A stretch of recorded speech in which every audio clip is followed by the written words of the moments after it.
Students choice of forms of business organisation करवाने के बाद आज मैं आपको करवाऊंगा basic factors to be considered while starting a business. What are the problems while starting a business. कोई व्यवसाय स्थापित करना हो या शुरू करना हो तो उसे प्रारंभ करते बार, उसको स्टार्ट करते बार क्या क्या बातें जो है ध्यान में रखनी चाहिए या कौन कौन सी समस्याएं हैं वो आती हैं। तो इन फैक्टर्स को हम पढ़ेंगे। सबसे पहले है सिलेक्शन ऑफ बिजनेस, व्यवसाय का चयन या व्यवसाय का चुनाव। कोई भी हम व्यवसाय स्टार्ट करते हैं, शुरू करते हैं, उसका चयन करते हैं, वो बड़ा सोच समझ के करना चाहिए, क्योंकि एक बार जब व्यवसाय शुरू हो जाता है उसमें पैसा लग जाता है, इन्वेस्टमेंट हो जाती है, तो उस व्यवसाय को बदलना या उसको बंद करना फिर कठिन हो जाता है। इसलिए जब भी व्यवसाय शुरू किया जाए तो उस वक्त बहुत सारी बातों का ध्यान में रखना पड़ता है। व्यवसाय तीन प्रकार से कर सकते हैं, जिसमें पहला है ट्रेडिंग। ट्रेडिंग में वस्तु बनी बनाई वस्तु खरीदनी और बेचनी होती है, क्रय विक्रय किया जाता है वस्तुओं का।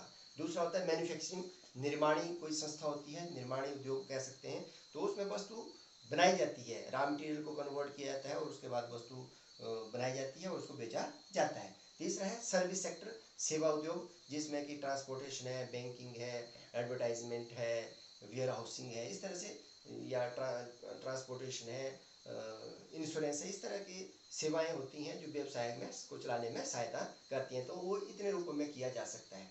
अब जब भी कोई व्यवसाय का चयन करना हो, शुरू करना हो, उसको स्टार्ट करना हो, ठीक है, तो उसमें दो तीन बातें बड़ी विशेष ध्यान में रखनी पड़ती हैं। कोई भी व्यवसाय शुरू करना है तो उसमें बहुत सारी चीज़ें थी कि उसके उस व्यवसाय में जो जिस वस्तु से संबंधित हम व्यवसाय कर रहे हैं उसमें डिमांड कितनी है मार्केट में, बाजार का सर्वेक्षण किया जाता है, बहुत सारी बातों को उसमें ध्यान में रखा जाता है। और सबसे बड़ी बात उसमें जो डिग्री ऑफ रिस्क है, उसमें कितना जोखिम इन्वॉल्व है, वो उन बातों के ऊपर ध्यान रखा जाता है कि उस प्रकार व्यवसाय में जोखिम कितना है और जोखिम के साथ उस व्यवसाय की रिटर्न्स कितनी आती है, अर्थात लाभ के रूप में हमें रेट ऑफ अर्निंग कितनी है, उसमें कमाई कितने प्रतिशत होती है, किस रेट से होती है, और इस तरह से क्या वो जो व्यवसाय कर रहे हैं क्या हम उसको मैनेज कर पाएंगे या उसको अपने रीच में है भी दिन आवर रीच है या नहीं है। इन सब बातों को आपने, इन सब फैक्टर को आपने ध्यान में रखना होता है। तो सबसे पहले जब भी हम किसी व्यवसाय के बारे में, उसकी सिलेक्शन की चयन के बारे में चुनाव करते हैं तो इन सारी बातों को ध्यान में रखना पड़ता है। सेकेंड है स्केल ऑफ बिजनेस, व्यवसाय का आकार।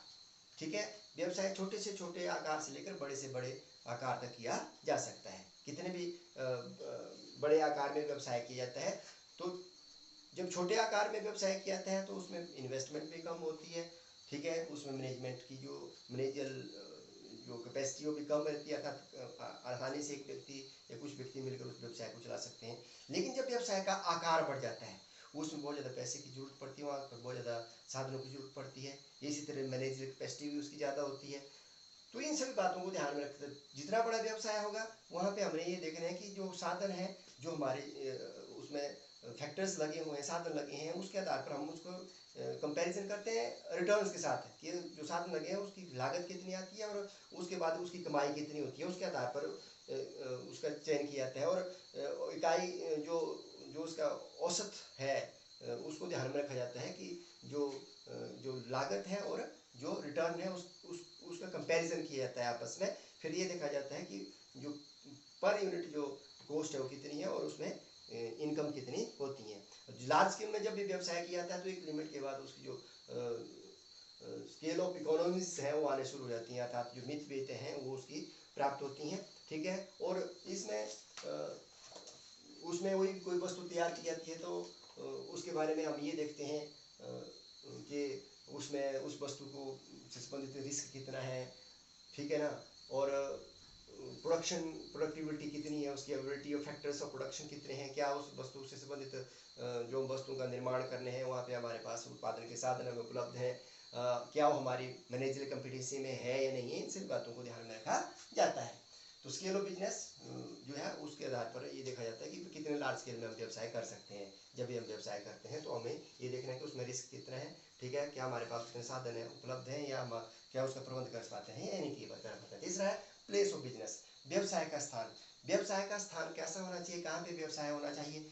अगर कोई रिटेल में व्यवसाय करता है, ठीक है, परचून में बिजनेस करता है तो हमें कस्टमर चाहिए होते हैं, तो हम एक भीड़ भाड़ वाला स्थान देखते हैं जहाँ पे ज़्यादा क्राउड होती है, जहाँ ज़्यादा से ज़्यादा लोग हमारे वहाँ पे व्यवसाय से माल खरीद के जा सकें। तो हम एक ऐसी जगह देखेंगे। मैन्युफैक्चरिंग का मतलब है निर्माण करना, किसी वस्तु को बनाने के लिए हमारे पास स्पेसियस जगह चाहिए, खुली जगह चाहिए।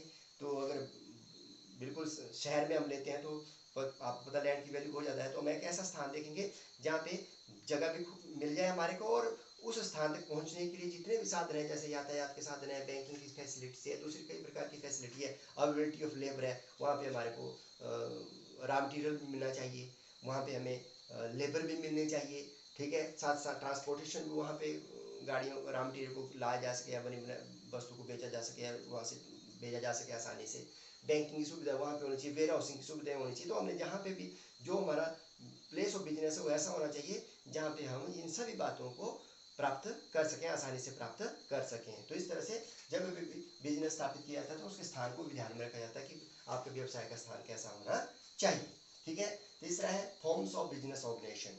मैंने आपको बताया था कि जो व्यवसाय है वो अलग अलग उसके प्रारूप होते हैं, जैसे एकल व्यवसाय है, साझेदारी है, ठीक है, सहकारिता संगठन होते हैं, या company forms of business organisation है, जॉइंट वेंचर, इस प्रकार से अलग अलग इसके प्रारूप होते हैं। और हर एक प्रारूप के मैंने आपको डिटेल में भी इनके गुण दोष या उनकी क्या विशेषता है ये सब करवाया, ठीक है। अब जब अभी कोई व्यवसाय के प्रारूप का चयन किया जाता है तो मैंने आपको फैक्टर्स कल करवाए थे कि जैसे कि व्यवसाय की कैपिटल रिक्वायरमेंट कितनी है,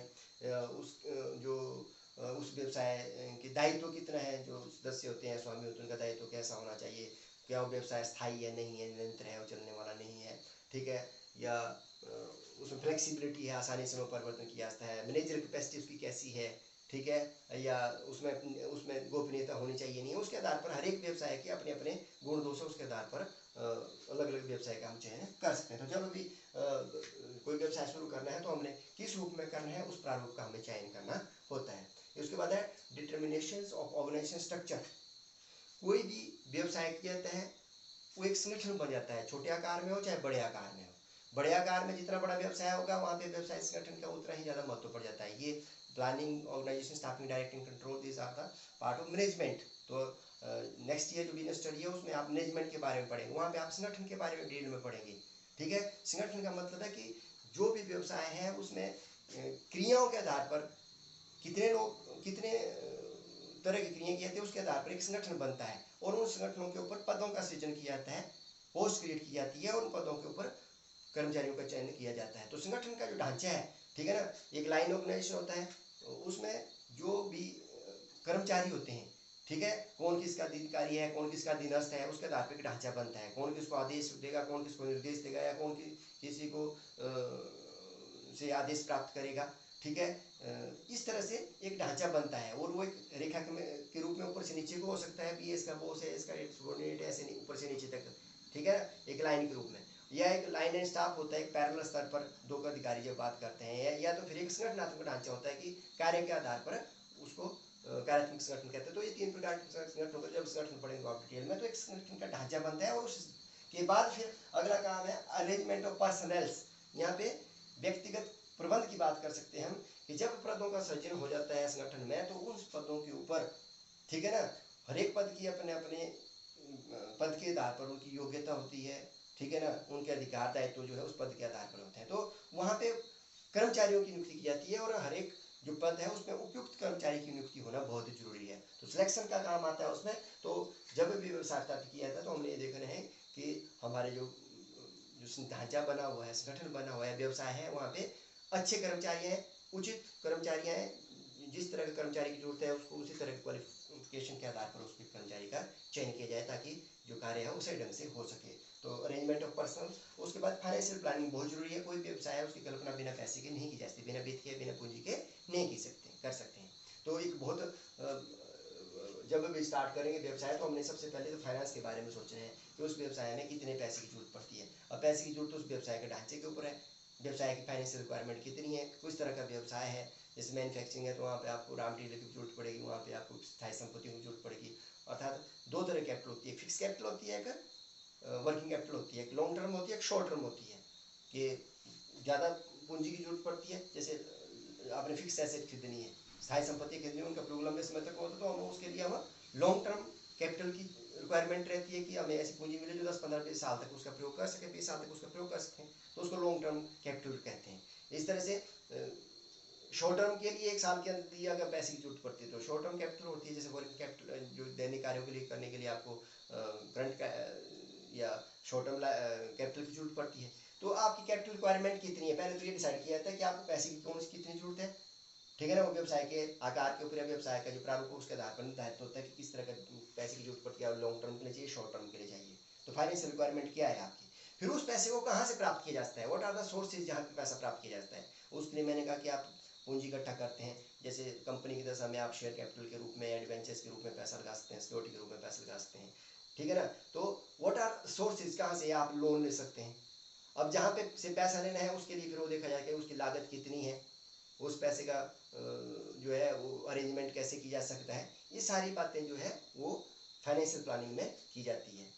किस तरह की सिक्योरिटी जारी करनी है, कितने रुपए में कर जारी करनी है, इसकी बात है। लेकिन what are our financial requirement and what are the sources जहाँ जहाँ से उस पैसे को प्राप्त किया जा सकता है, ये सारा सारा फाइनेंशियल प्लानिंग के अंतर्गत पढ़ा जाता है, उसको फाइनेंशियल मैनेजमेंट के अंतर्गत पढ़ा जाता है। उसके बाद अरेंजमेंट ऑफ फिक्स एसेट्स, एक पूंजी का एक बड़ा भाग जो है स्थायी संपत्तियों पर, land, building, furniture, machinery etcetera, जो प्लांट, व्हीकल वगैरह, ये सारी स्थायी संपत्तियां होती है, आपको पढ़ते आए हैं। तो इनके ऊपर एक पूंजी का एक बड़ा भाग लगा होता है, ठीक है ना। तो उसका अरेंजमेंट करना पड़ता है कि स्थायी संपत्तियों के लिए पूंजी वो कहाँ से आएगी, ठीक है ना। क्या वो नगद में खरीदी जाएगी या कई बार पट्टे पर, जैसे लैंड है वो पट्टे पर मिलती है तो क्या वो पट्टे पर ली जाएगी या हायर परचेज में इंस्टॉलमेंट है उसमें ली जाएगी। तो इन बातों के ऊपर जो है हमने विचार करना है जब भी व्यवसाय को शुरू किया जाएगा। और जब ये सारी बातों का डिसीजन होता है कि व्यवसाय का चयन करने के लिए कितना उसका आकार है, कहाँ पे वो स्थापित होना चाहिए, किस रूप में होना चाहिए, स्ट्रक्चर कैसा बनना है, कर्मचारियों की नियुक्ति कर लेनी है, ठीक है ना। ये फाइनेंशियल प्लानिंग है। इसको करने के पश्चात फिर बाद में व्यवसाय को शुरू किया जाता है। व्यवसाय शुरू करने के लिए मैंने बताया था कितने रूप में होगा, फॉर्म्स ऑफ बिजनेस में, एकल व्यवसाय के रूप में, पार्टनरशिप के रूप में करना है, company forms of business organisation में करना है, ठीक है ना। वो भी दो तरह से होता है कि निगमित होता है कि गैर निगमित होता है, कॉर्पोरेटेड एंड नॉन कॉर्पोरेटेड, ठीक है ना। नॉन कॉर्पोरेटेड में एकल व्यवसाय है, पार्टनरशिप है, उनकी रजिस्ट्रेशन करवाने की जरूरत नहीं होती। और जो जैसे company forms of business organisation उसमें रजिस्ट्रेशन करवाने की जरूरत पड़ती है, तो वो कॉर्पोरेटेड सेक्टर होता है। तो आपने किस किस तरह से कौन सा व्यवसाय शुरू करना है उसके लिए इन चीज़ों को ध्यान में रखना है, अभी किस तरह किस रूप में आपने व्यवसाय को करना है। तो these were the factors to be considered while starting a business. जब भी कोई व्यवसाय प्रारंभ किया जाएगा तो इन बातों को आपने ध्यान में रखना है। तो ये चैप्टर नंबर 10 था आपकी बुक का, इसमें यही 2 क्वेश्चन बनते हैं, इनको आपने करना है।